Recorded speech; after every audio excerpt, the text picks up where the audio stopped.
Hello everyone, my name is Glenda Sparling with SureFit Designs, and today I'm going to start a short mini-series on looking at how our shoulder line should fit us. Now, some of you may be normal, and some of you might have a square shoulder, a slope shoulder, or some of you might have a forward thrusting shoulder. Obviously, this isn't going to occur with everybody, but the first thing I'd like to look at is the square-shouldered person. And in order to help me give you a visual, we're going to use Miss Molly Mannequin here and take a look at the shoulder line. Now, if her ear was sitting right up here, from basically the earlobe or just behind the earlobe, a line would come down, being the top of your shoulder line. And when you put your bodice on, that is where the shoulder line should sit. And the front of the garment should lay nice and smooth. Well, we're going to assume that Molly Mannequin here is normal. If you're a square-shouldered person, your shoulder bone is going to raise up higher than this. And the best way for me to show you this is to actually tuck a shoulder pad in here, like this, and then I'll just reposition this bodice.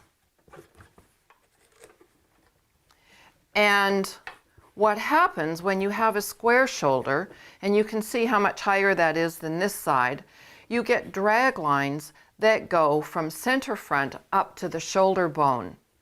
Now, we need to smooth that shoulder line out for you. And here's a very, very easy way to test how much you need to change the shoulder slope on your pattern.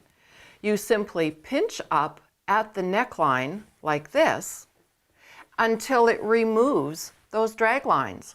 And however much you're pinching up between your thumb and finger there, that indicates to you what you need to raise or how much you need to raise that shoulder point.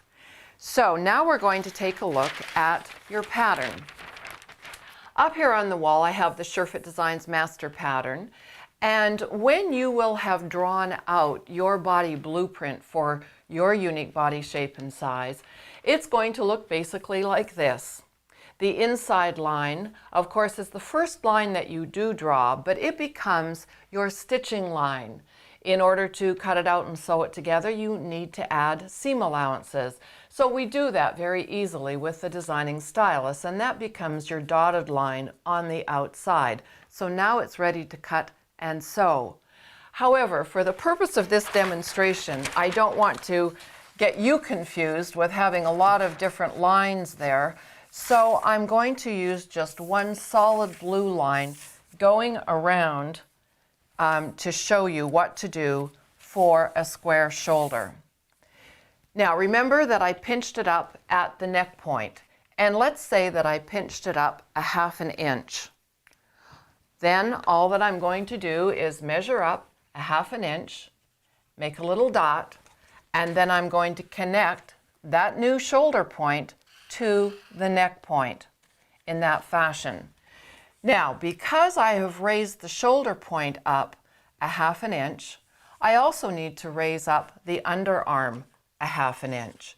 And keep in mind, that's just my example. You could be going up 1/4 or 3/8 or 5/8 of an inch. It just depends how square your shoulder is.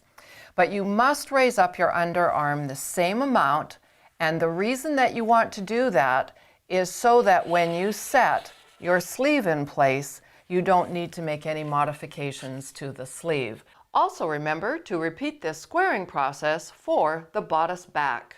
So there you have it, a very easy minor tune-up for the square-shouldered person. So just remember, when you use SureFit Designs, you can be sure of the fit.